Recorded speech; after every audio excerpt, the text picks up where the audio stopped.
বিধ্বংসী অগ্নিকাণ্ড পুড়ে ছাই হয়ে গেল দিনহাটা চৌরাহাট বাজারের প্রায় 18টি দোকান। শনিবার ভোর 4:30 নাগাদ শহরের গুরুত্বপূর্ণ এই বাজারে অগ্নিকাণ্ডের ঘটনা ঘটে। জানা গেছে আলু পেঁয়াজের পাইকারি দোকান সহ সুপুরির দোকান আরো বেশ কয়েকটি দোকানে অগ্নিকাণ্ডের ঘটনা ঘটে।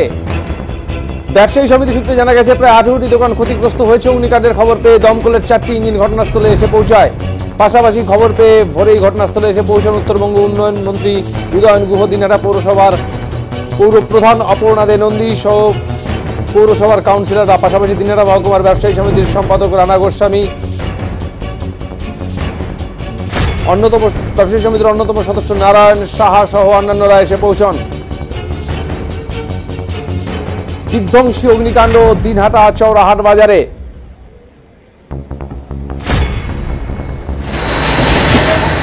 কি ঘটেছিল শুনবো প্রত্যক্ষদর্শীদের মুখেই।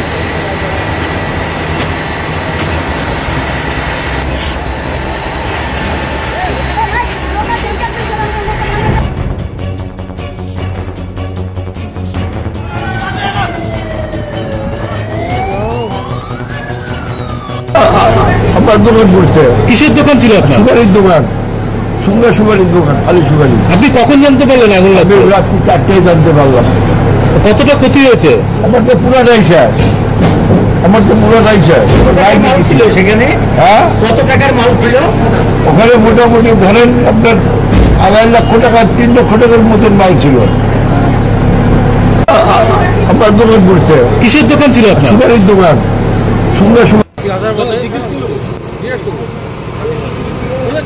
কি দেখলেন প্রথমে? আমরা হাটে যাই, বাবুহাটের লোক। আমরা হাটে যাওয়ার সময় হঠাৎ করে আওয়াজ আসলো, বিকট একটা আওয়াজ আসলো। আওয়াজ আসার সময় দৌড়ে আসলাম, একটা লোক ছিল লেগে দাঁড়িয়ে। হঠাৎ করে দেখলাম দাও দাও আগুন জ্বলছে। প্রথম দোকানটাই আমার দোকানটা প্রথম লাগছে। নিমিষের মধ্যে 5 মিনিটের মধ্যে আর 7-8 দোকান চলে গেল। ফায়ার ব্রিগেড সমস্ত শেষ হয়ে গেল। আর প্রচুর হাওয়া চলে সময়টা, হাওয়ার কারণে এই অবস্থা। ঠিক কটার দিকে আগুন লেগেছিল? 4:30 হচ্ছে। আমরা 4টা করে সেখানে আসছি। 4:30 কি 4টা নাগাদ? 4:30। কি দেখলেন? আমরা তো সবার প্রথমে গাড়িতে মাল লোড করতেছিলাম, হঠাৎ বিকট একটা আওয়াজ আসলো। আওয়াজের পর থেকে দেখি উপর পাশে আগুন ধোঁয়া উঠছে। আমরা দৌড়ে আস্তে আস্তে দেখে গেলে আগুন চালু। আমরা যেহেতু ফায়ার ব্রিগেডকে কল করলাম, ফায়ার ব্রিগেড কল করার পরে 4টা সাধারণত ফায়ার ব্রিগেড কল। কি নাম? এদিন দিনহাটা মহকুমা ব্যবসায়ী সমিতির সম্পাদক রানা গোস্বামী বাজারের অবস্থা নিয়ে রেগুলেটেড মার্কেট কমিটির বিরুদ্ধে ক্ষোভ উগরে দেন। রানা গোস্বামী বলেন, চৌরাহাট বাজার নিয়ে বারংবার রেগুলেটেড মার্কেট কমিটিকে বাজার সংস্কারের বিষয় সহ বিভিন্ন বিষয়ে অবগত করা হলেও কোনো রকম কাজ হয়নি বলে এদিন অভিযোগ করেন তিনি জানান আগামীতে রাজ্যের মুখ্যমন্ত্রী মমতা বন্দ্যোপাধ্যায়ের কাছেও এই বিষয়ে তিনি দ্বারস্থ হবেন।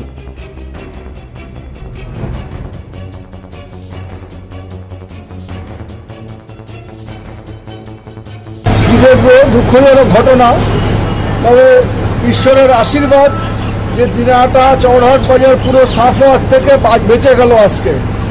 তার কারণ আমরা যেটা জানতে পারলাম যে 18টা দোকান সম্পূর্ণভাবে ক্ষতিগ্রস্ত হয়ে গেছে। প্রাথমিক যা রিপোর্ট আছে তাতে 70 থেকে 75 লক্ষ টাকার মতন আমাদের ক্ষতি হয়েছে শুধু মালপত্র, এবং যদি আমরা কনস্ট্রাকশন হিসাব ধরি তাহলে প্রায় 1.5 কোটি টাকার মতন হয়ে যাবে। তো এটা সম্ভবত শর্ট সার্কিট থেকে হয়েছে। শর্ট সার্কিট সেটাও না, আমার যতদূর মনে হয় যে দোষ তো গাফিলতি আমাদের আছে। সারাটা বাজারে দোকানের সামনে দোকান জায়গা বন্ধ করে প্লাস্টিক লাগিয়ে আপনারা দেখতে পাচ্ছেন। আর এই যে অভিযোগগুলো আমরা প্রচুর বলেছি, দিনহাটা রেগুলেটেড মার্কেট কমিটি কোনো কাজ করে না। তারা শুধু সকলের কাছে ভাড়া নেবে, টাকা পয়সা নেবে, কিন্তু বাজার উন্নয়নের ক্ষেত্রে দেখতে পাচ্ছেন আপনারা কি অবস্থা। এবার অফিসে গিয়ে কিছু টাকা পয়সা দিয়ে যার যার মতন করে কনস্ট্রাকশন করে নিচ্ছে। তার কোনো নীতি নেই, কোনো নির্ধারণ নেই, যা তা অবস্থা চলছে। জেলা শাসককে অনেকবার বলা হয়েছে, তিনি নজর দিতে পারেন না।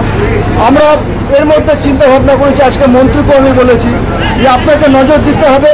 দিনহাটা শহরটাই অবরুদ্ধ হয়ে যাচ্ছে, যেখানে সেখানে দোকান। চৌরাহাট বাজারে শুধু আজকে আগুন লাগেনি, দিনহাটা চৌরাহাট বাজারে প্রচুর বার আগুন লেগেছে। এখন মানুষ সর্বশান্ত হয়ে গেছে। মানুষ এটা বুঝতে পারে না, অনেকে মজা দেখতে আসছে। ওদিকে যারা ব্যবসায়ী আছে তাদেরকেও সতর্ক করি। কালকেও আমি বাজারের সেক্রেটারিকে ডেকে নিয়ে বলেছি যে এইভাবে বাজারে একটা অনাচার চলছে, এগুলো বন্ধ করতে হবে। তো কি বলবো, আর আমরা আবার আগামী পরশু থেকে হোলি শেষ হয়ে গেলে আবার আমরা বেরোবো, যাতে অন্তত কিছু মানুষকে সতর্ক করা যায় আর যাতে সতর্কতা অবলম্বন করা যায়। মানুষের এই ধন সম্পত্তি ক্ষতি হলে আমরা কাউকে দিতে পারবো না, যার চলে যায় তারাই যাবে। আর আমরা এটা বারবার করে বলছি, আপনারাও বলবেন, এদিন মানে কুচবিহার রেগুলেটেড মার্কেটই যেদিন থেকে জেলা রেগুলেটেড মার্কেট কমিটি হয়েছে, এতগুলো বাজার লক্ষ লক্ষ কোটি কোটি টাকা তারা কালেকশন করছে, কিন্তু তারা কিছুতেই কোনো বাজারের পরিকাঠামো উন্নয়ন করবে না।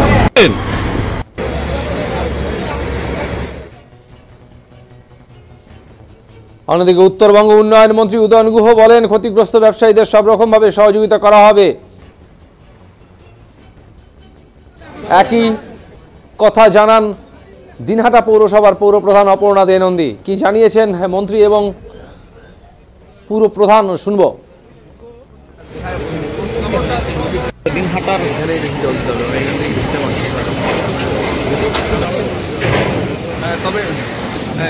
মানে তো বারবার এখানে আগুন লাগে। আজকেও সকালবেলা ভোরবেলা খবর পেলাম যে এখানে আগুন লেগেছে। ব্যাপারটা হচ্ছে খানিকটা সচেতনতারও অভাব আছে।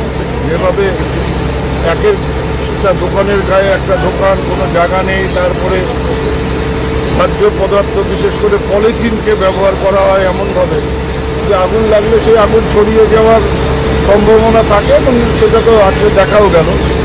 যাই হোক, মানে আমাদের এই দুর্ভাগ্যের মধ্যে যে সৌভাগ্য যেটা, সেটা হচ্ছে আগুনটা দ্রুত ছড়িয়ে পড়েনি। ছড়িয়ে পড়লে যদি সামনের দিকে এগিয়ে যেত তাহলে পুরো বাজারটাই পুড়ে যেত। 18টা দোকান কম বেশি ক্ষতিগ্রস্ত হয়েছে। আর্থিক ক্ষতি কিরকম হতে পারে? হ্যাঁ, আর্থিক ক্ষতি কিরকম হতে পারে? আর্থিক ক্ষতি তো বলার মতন আমার আমি যা দেখলাম তাতে 18টা দোকান পুড়েছে। এখন কতটা আর্থিক ক্ষতি হয়েছে সেটা আমি কি করে বলবো। আমরা দেখি যতটা পারি এদের মানে দিকে সহায়তার হাত বাড়িয়ে দেবো, আর বাকি সরকারিভাবে কিছু করা যায় কিনা সেটাও দেখতে হবে। অগ্নি নিয়ন্ত্রণ ব্যবস্থা নিয়ে আরএমসির সাথে কোনো কথা বলবেন যে স্থায়ী কোনো ব্যবস্থা যদি?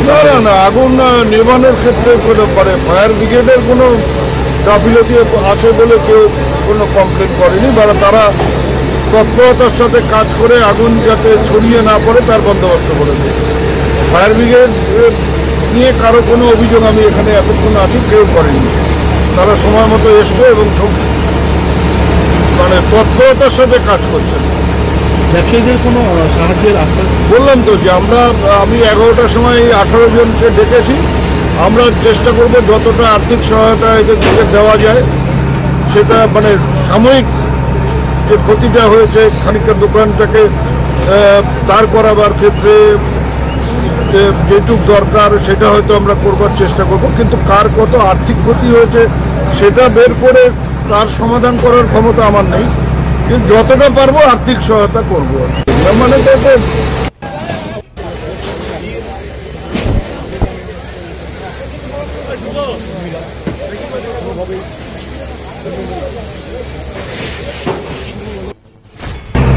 দেখলাম যে এক সাইডে প্রায় 18 জন দোকান একদম পুড়ে গেছে।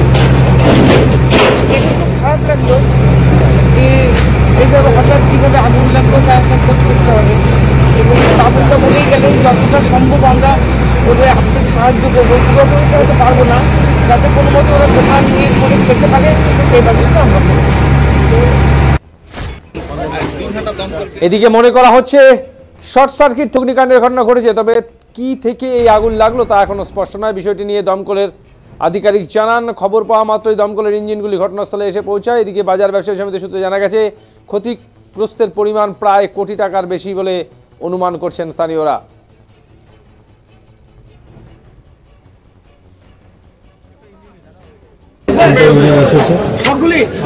ক্ষতির পরিমাণ তো এখন এই মুহূর্তে বলা যাবে না, কারণ স্টক ছিল না ছিল আমরা স্টক ওরা পার্সোনালি বললেই তারপরে বলতে হবে। স্যার কি মনে হয় কোথা থেকে আগুনটা লাগলো? অ্যাকচুয়ালি দেখেন আগুনটা কিসের থেকে লেগেছে, আমরা আগুন লাগার পরে এসেছি, এই মুহূর্তে তো বলা সম্ভব নয়। টোটাল জানতে হলে ফরেন্সিক ডিপার্টমেন্টকে আনতে হবে। কটা ইঞ্জিন ছিল? 3টা ইঞ্জিন ছিল। সবগুলো কি দিনহাটার থেকে না বাইরে? সবগুলো দিনহাটা। আপনাদের ইনফরমেশন কটার সময় করা হয়েছিল? 10 মিনিট, 5টা বাজতে 10 মিনিট সঙ্গে সঙ্গে চলে বাজতে কটা ইঞ্জিন এসেছে? দিনহাটা দমকল কেন্দ্রে